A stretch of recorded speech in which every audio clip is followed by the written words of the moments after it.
Dinala ni Jenny si Lailani sa bahay ni Divina para mailayo sa kumpanya na pinagtatrabahuhan ni Lailani at hindi masabi ang sekreto ni Divina sa kay Charlene at Raymond. Samantala, nakipagkita si Lailani kay Mamo at aalis na siya sa inuupahang bahay na ang rason nakahanap siya ng magandang offer. At sa pagbalik ni Lailani sa kumpanya para kunin ang iba niyang mga gamit ay nagkita sila ni Charlene na nagpaalam ng maayos itong si Lailani na nakahanap siya umano ng magandang offer. Naging masaya naman si Charlene na nagkaroon ng magandang offer itong si Lailani at bago umalis ay niyakap siya ni Charlene at pinapaingat.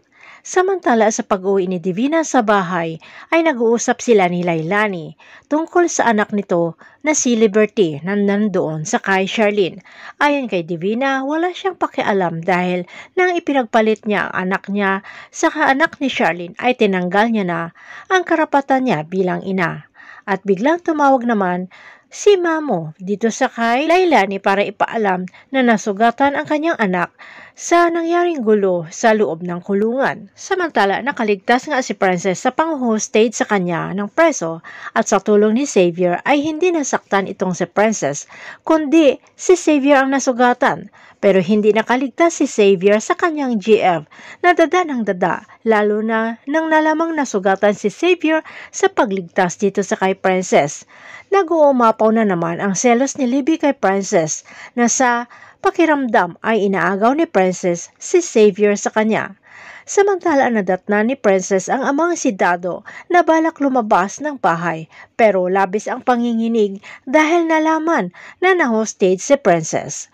Pinapakalma ni Princess ang ama pero ayon kay Dado dapat ipaalam ni Princess ang nangyayari sa kanya at huwag ilihim na kahit may sakit siyang Parkinson's ay kaya niya pa ring iligtas at protektahan ang kanyang anak. Samantala, galit na galit si Libby nang umuwi at gagawin niya lahat para mawala si Princess sa buhay nila Xavier. Kaya inabangan si Princess sa labas ng kulungan at kanya itong pinagsasabihan ng masasakit na salita na inaagaw umano ni Princess ang kanyang boyfriend na si Xavier. Hanggang kailan itatago ni Lailani ang sekreto ni Divina? Abangan na lang natin ang susunod na episode dito sa Prinsesa ng City Jail.